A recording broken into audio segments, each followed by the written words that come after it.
Praise the Lord. Good morning. ప్రభువైన యేసుక్రీస్తు శుభనామంలో మీ అందరికీ వందనములు. చిన్న ప్రార్థనతో ఈరోజు దేవుని వాగ్దానం కొరకు మన మనసులను సిద్ధపరచుకుందామా? పరిశుద్ధుడైన మా తండ్రి, నీ ఘనమైన శ్రేష్టమైన నామాన్ని బట్టి మీకు వందనాలు ప్రభా. ఉదయకాల సమయంలో మా అందరితో మాట్లాడండి. తెరవబడిన హృదయాలను ఇవ్వండి, వినగలిగిన చెవులు, గ్రహించే ఆత్మ మనసునిచ్చి మా ఒక్కొక్కరితో అయినా మీరు ముచ్చటించమని యేసునామంలో ప్రార్థిస్తున్నాము తండ్రి. ఆమేన్. ఈరోజు దేవుని వాగ్దానము కీర్తనల గ్రంథం 34వ అధ్యాయం 18వ వచనం. విరిగిన హృదయం గలవారికి యెహోవా ఆసనుడు, నలిగిన మనసు గలవారిని ఆయన రక్షించును. Psalms chapter 34 verse 18. The Lord is nigh unto them that are of a broken heart, and saveth such as be of a contrite spirit. దేవుడిచ్చినటువంటి అద్భుతమైన వాగ్దానం మనందరి జీవితంలో నెరవేర్చబడును గాక. ఆమేన్. దేవుడికి విరిగి నలిగిన మనసులంటే చాలా ఇష్టం అండి. కానీ విరిగి నలిగిన మనసులు ఈ లోకంలో ఎవ్వరికీ అవసరం లేదు కదా.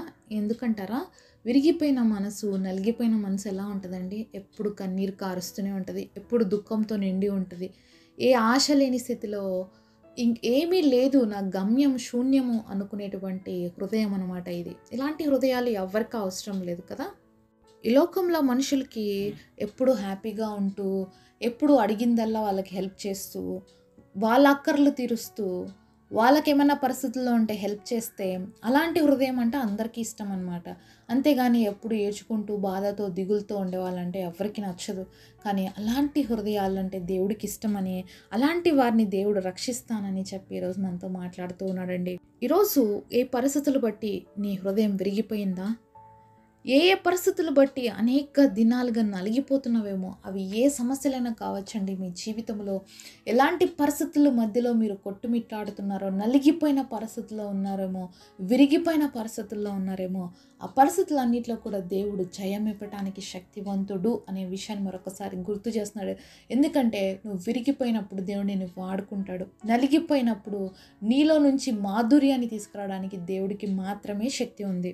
ఏ విధంగా మరి ద్రాక్ష పళ్ళు గానుగలోకి వెళ్ళి నలిగితే తప్ప దాంట్లో ఉన్న జ్యూస్ బయటికి రాదో, ఏ విధంగా అయితే చపాతీ పిండి బాగా మెత్తన చేయబడకుండా మంచి రొట్టెలు రావో, అలాగే ఈరోజు నువ్వు విరగకుండా, నువ్వు నలగకుండా నీలో ఉన్నటువంటి మాధుర్యం, నీలో ఉన్నటువంటి గొప్పతనం అనేది ఎప్పుడు బయటికి రాదు. అందుకనే ఎప్పుడైతే విరిగిపోతామో అలాంటి వారిని దేవుడు వాడుకోవడానికి సిద్ధపరుస్తాడు. ఎప్పుడైతే నలిగిపోయిన స్థితిలో ఉంటామో అలాంటి వారిని దేవుడు గొప్పవారిగా చేయడానికి ఇష్టపడతాడు. బైబిల్లో ఎంతోమంది వ్యక్తులు ఉన్నారండి అలాంటి వాళ్ళు, విరిగిపోయిన వాళ్ళు, నలిగిపోయిన వాళ్ళు, ఎవ్వరికి అక్కరలేనటువంటి వాళ్ళు. అయితే అలాంటి వారందరినీ కూడా దేవుడు ఎంత గొప్పగా వాడుకున్నాడో అసలు మనం ఊహించలేమన్నమాట. అంత గొప్ప వ్యక్తులుగా చేశాడు, అలాగే అంత గొప్పగా వారిని ఆశీర్వదించాడు. సరే, మనము లూకా సువార్త 7వ అధ్యాయము 37వ వచనం చూద్దాము. ఆ ఊరిలో ఉన్న పాపాత్మురాలైన యొక్క స్త్రీ యేసు పరిసేని ఇంట భోజనము కూర్చున్నాడని తెలుసుకొని యొక్క బుడ్డిలో అత్తరు తీసుకుని వచ్చి వెనక తట్టు ఆయన పాదముల యొద్ద నిలబడి ఏడ్చుచు కన్నీళ్లతో ఆయన పాదములను తడిపి తన తల వెంట్రుకలతో తుడిచి ఆయన పాదములు ముద్దు పెట్టుకొని ఆ అత్తర వాటికి పూసెను. ఇక్కడ సీమోను అనేటువంటి వ్యక్తి, ఒక పరిసయ్యుడు యేసయ్యని భోజనానికి ఆహ్వానిస్తేనండి, మరి అక్కడ మనం చూస్తున్నాం ఆ ఊర్లో ఉన్నటువంటి పాపాత్మురాలైన స్త్రీ. ఎటువంటి స్త్రీ? పాపాత్మురాలైన స్త్రీ ఏం చేస్తుందంట, మరి యేసయ్య పాదాల దగ్గరకు వచ్చి ఆయన వెనక తట్టు నుంచి వచ్చి ఆయన పాదాలని తన కన్నీళ్లతో తడిపిందంట. అలాగే తన తల వెంట్రుకలతో యేసయ్య పాదాలని తుడిచింది. అత్తరు తీసి ఆయన పాదాలకి పూసినట్లుగా మనం చూస్తూ ఉన్నాము. పాదాలని కడగడానికి ఎన్ని నీళ్ళు అవసరం అండి? 2-3 డ్రాప్స్ కారిస్తే సరిపోతుందా? ఒక గ్లాస్లో కారిస్తే సరిపోతుందా? అవ్వదు కదా. కనీసం ఒక చెంబుడు నీళ్ళు అయితే మనం పాదాలు కడుక్కోవచ్చు. అయితే ఈ స్త్రీ ఎంతగా ఏడ్చిందో ఒక్కసారి చూడండి. ఎంతగా నలిగిపోయిన స్థితిలో ఉందో, ఎంతగా విరిగిపోయిన స్థితిలో ఉందో. ఆమె పేరే పాపాత్మురాలైన స్త్రీ అని చూస్తున్నాం. మరి ఎంత బాధలో ఉందో, ఎందుకు ఆమెకు అంత భయంకరమైన బిరుదు వచ్చిందో మనకు తెలియదు. అయితే ఎంత నలిగిపోయిన ఈ స్త్రీ, విరిగిపోయిన స్థితిలో ఉన్నటువంటి ఈ స్త్రీ యేసయ్య ఎదుటికి కూడా రాలేదండి, వెనకటి నుంచి వచ్చింది. ఆమెకి ధైర్యం సరిపోలేదు. తను ఎంత పాపిని, పరిశుద్ధుడైన దేవుడి ఎదుట నేను నిలబడలేదని చెప్పి వెనక నుంచి వచ్చి తన హృదయాన్నంతా కుమ్మరించి యేసయ్య పాదాలని కన్నీటితో తడిపింది, పాదాలని కడిగింది. అంతేకాకుండా తన తల వెంట్రుకలతో ఆయన పాదాలని తుడిచినట్లుగా మనం చూస్తూ ఉన్నాము. అంతేకాకుండా యేసయ్య దగ్గరికి విలువైనటువంటి అత్తరు తీసుకొనొచ్చిందండి. అత్తరు అంటే అప్పట్లో చాలా మరి ప్రెషియస్ అయినది. అంటే చాలా విలువతో కూడినటువంటిది. అంత కాస్ట్‌లీ బాటిల్‌ని తీసుకొచ్చి ఆయన పాదాల మీద పోసింది. అయితే ఇవన్నీ చూసిన వాళ్ళు అనుకుంటున్నారు, ఈ స్త్రీ ఎంత పాపాత్మురాలు. ఈమొచ్చి మరి యేసయ్య పాదాలని పట్టుకుంటుంది. అంతేకాదండి, ఆయన పాదాల్ని ముద్దు పెట్టుకుంటుంది ఆ స్త్రీ. మరి ఈయనను మరి పాదాలు ముద్దు పట్టుకుంటుంది, ఈ అత్తర పోస్తుంది, పాపాత్మురాలని దేవుడికి తెలీదా అని చెప్పేసి అందరూ సొనుక్కుంటూ ఉన్నారనమాట.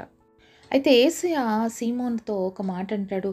ఒక ఎగ్జాంపుల్ చెప్తాడనమాట. ఏంటంటే, ఒక వ్యక్తికి ఒకతను చాలా అప్పుంటాడు. ఒక ₹100 అప్పుందనుకోండి. ఇంకొక వ్యక్తి ₹10 మాత్రమే అప్పున్నాడు. మరి వాళ్ళిద్దరిని క్షమించినప్పుడు ఎవరు ఎక్కువగా రుణపడి ఉంటారు అంటే, సీమోన్ అంటాడు, ఎవరికైతే ₹100 అప్పుందో వాళ్ళే ప్రభా అని చెప్పినప్పుడు వెంటనే అంటాడు, ఈమె పాపాత్మురాలు అని చెప్పేసి, ఈమె పాపాలన్నీ క్షమించబడ్డాయి కాబట్టి ఈమె నన్ను ఎక్కువగా ప్రేమిస్తుంది అనే విషయం నువ్వు తెలుసుకో అని చెప్పి చెప్తున్నాడు అనమాట.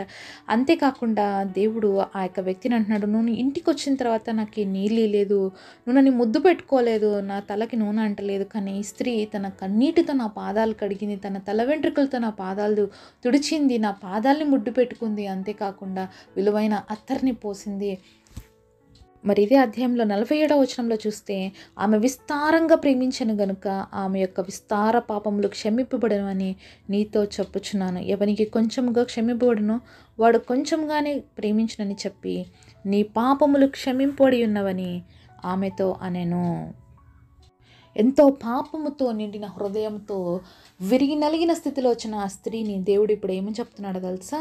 మరి నీ పాపములు క్షమింపబడి ఉన్నవి అని చెప్తున్నాడు. ఎంత అద్భుతమైన మాట కదండి. ఒక వ్యక్తి పాప జీవితంలో నుంచి విడిపించబడినప్పుడు విరిగిపోయిన మనసు, నలిగిపోయిన మనసు మళ్ళీ ఏమవుతుంది? మంచిగా అవుతుంది. ఇప్పుడు ఆ స్త్రీ విరిగి నలిగిన హృదయంతో యేసయ్య దగ్గరకు వచ్చింది. ఇప్పుడు ఆ స్త్రీ హృదయం ఏ విధంగా మార్చబడింది తెలుసా? మరి ఇదే అధ్యాయంలో 50వ వచనంలో చూస్తే, అందుకైన నీ విశ్వాసము నిన్ను రక్షించను, సమాధానం గలదానివే వెళ్ళమని ఆ స్త్రీతో చెప్పాను. ఇప్పుడు విరిగిపోయిన ఆ మనసు, నెమ్మది లేనటువంటి స్థితిలో వచ్చినటువంటి ఆ మనసుతో దేవుడు ఏం మాట్లాడుతున్నారు తెలుసా? అమ్మా, మరి నీ విశ్వాసము నిన్ను రక్షించింది కాబట్టి నువ్వు సమాధానం గలదానివే వెళ్ళు అంటున్నాడు. ఇప్పుడు ఆమెలోకి ఏమొచ్చింది? ఒక సమాధాన స్థితి. ఆమెలో ఏమొచ్చింది? సంతోషమైనటువంటి స్థితి. కాబట్టి ఈరోజు నేను కూడా ఈ సమాధాన స్థితితో, సంతోషంతో నింపబడాలి అంటే విరిగి నలిగిన మనసులు మనలో ఉండాలి. మనం ఏ స్థితిలో ఉన్నామో ఈరోజు ఆ స్థితిలోనే దేవుడి దగ్గరకు వస్తే ఆ స్థితిని మార్చివేయటానికి దేవుడు శక్తివంతుడు. అక్కడ ఎంతోమంది వ్యక్తులు ఉన్నారు, కానీ దేవుడు వాళ్ళందరికంటే కూడా ఏమైనా ఎక్కువ ప్రేమించానని చెప్పి ఆ ఎగ్జాంపుల్ ద్వారా చెప్తున్నాడు. సీమోన్తో చెప్తున్నాడు కదా, ఈమె విస్తారమైన పాపములు క్షమింపబడి ఉన్నవి అనేసి. కాబట్టి ఈరోజు మన జీవితంలో ఏమైతే మరి విస్తారమైన పాపాలు కావచ్చు, సమస్యలు కావచ్చు, ఏవైతే ఉన్నాయో అవి నువ్వు యేసయ్య దగ్గరకు వచ్చి కన్నీరు కార్చినప్పుడు, ఆ స్త్రీలాగా మనల్ని మనం తగ్గించుకొని దేవుడి సన్నిధిలో ఉన్నప్పుడు మన జీవితంలో కూడా మనము కూడా ఇలాంటి సమాధానం, ఇలాంటి ఆనందం పొందుకుంటామండి. ఎవరికైనా ధైర్యం సరిపోతుందా? ఆ ఊరిలో ఉండే వాళ్ళందరూ కూడా ఆమెను చెడ్డది, పాపాత్మురాలు అని బిరుదే పెట్టేసినారు. అలాంటిది యేసయ్య ఆ ఇంటిలోకి వచ్చాడు, ఆ పరిసైడ్ ఇంట్లోకి వచ్చాడంటే మరి ఎంత నలిగిపోయి, ఎంత విరిగిపోయి ఆ స్త్రీ, అందరు నన్ను చూస్తే ఏమనుకుంటారో, నన్ను ఏ విధంగా మాట్లాడతారో, ఎంత అవమానం ఎదుర్కోవాలని చెప్పి అన్నిటికీ కూడా ఓర్చుకొని నేను దేవుడి దగ్గరికి వెళ్తే నా జీవితం బాగుపడుతుందని చెప్పేసి మరి ముందు నుంచి పోలేక వెనక నుంచి పోయింది. అయితే ఆమె విశ్వాసం ఆమెను రక్షించిందని చెప్పి దేవుడు చెప్తున్నాడండి. విశ్వాసంతో వచ్చింది. యేసయ్య దగ్గరకు వస్తే నా జీవితం బాగుపడుతుంది, యేసయ్య దగ్గరకు వస్తే నా బ్రతుకు బాగుపడుతుంది అని వచ్చింది. అలాగే విశ్వాసముతోనే వచ్చింది, రక్షించబడింది. పాపములన్నీ కూడా తొలగిపోయి ఇప్పుడు పరిశుద్ధురాలుగా సమాధాన స్థితిలో దేవుడి సన్నిధిలో నుంచి తను వెళ్ళడానికి దేవుడు కృపను అనుగ్రహించాడు. అనేక సార్లు మనం మంచోళ్ళం అనుకుంటుంటాం. అనేక సార్లు మరి ఏ విధంగా అయితే సీమోను దేవుని ఇంటికి ఆహ్వానించి కూడా ఆయనకి ఏ పరిచర్య చేయాలో అవేవి చేయలేకపోయాడు. అనేక సార్లు మనం ఏదో పరిశుద్ధులమని, గొప్పవాళ్ళం అనుకుని దేవుడిని చాలాసార్లు నిర్లక్ష్యపడుతుంటాం. ఈరోజు అలాంటి నిర్లక్ష్యం మన హృదయాల్లో ఉంటే మనం కూడా ఒప్పుకొని విడిచిపెడదాము. ఆ పాపాత్మరాలైన స్త్రీ ఎంత తగ్గించుకొని దేవుడి సన్నిధిలో ఉందో అలాగే నిరంతరం మనం కూడా తగ్గించుకొని విరిగి నలిగిన మనసుతో దేవుడి సన్నిధిలో మనం ఉన్నట్లయితే ఆయన ఎప్పుడు మనకి ఆసనుడుగా ఉంటాడు. అట్టి కృప దేవుడు మనందరికీ దయచేయునుగాక. పరిశుద్ధులైన తండ్రి, మీరు మాతో మాట్లాడిన ప్రతి మాట కొరకు వందనాలు ప్రభువా. అయ్యా విన్న ప్రతి మాటలు మా హృదయంలో ఫలించడానికి సహాయం చేయండి. ఆ పాపాత్మురాలైన స్త్రీ వలె మేము కూడా తండ్రి మిమ్మల్ని సంపూర్ణమైన మనసుతో ప్రేమించడానికి ప్రభా, ఆ స్త్రీ ఏ విధంగా తన మనసును మీ సన్నిధిలో బాగు చేసుకుందో అలాగే మా అందరి హృదయాలని కూడా బాగు చేసి విరిగి నలిగిన హృదయాలకు నీవు ఆసనుడు గనుక, మమ్మల్ని రక్షించే దేవుడు గనుక మా అందరి జీవితాలను చేతులకు అప్పగించుకుంటే గొప్ప ప్రామిస్ మా జీవితాలను నెరవేర్చమని యేసు నామంలో ప్రార్థిస్తున్నాము తండ్రి. ఆమేన్.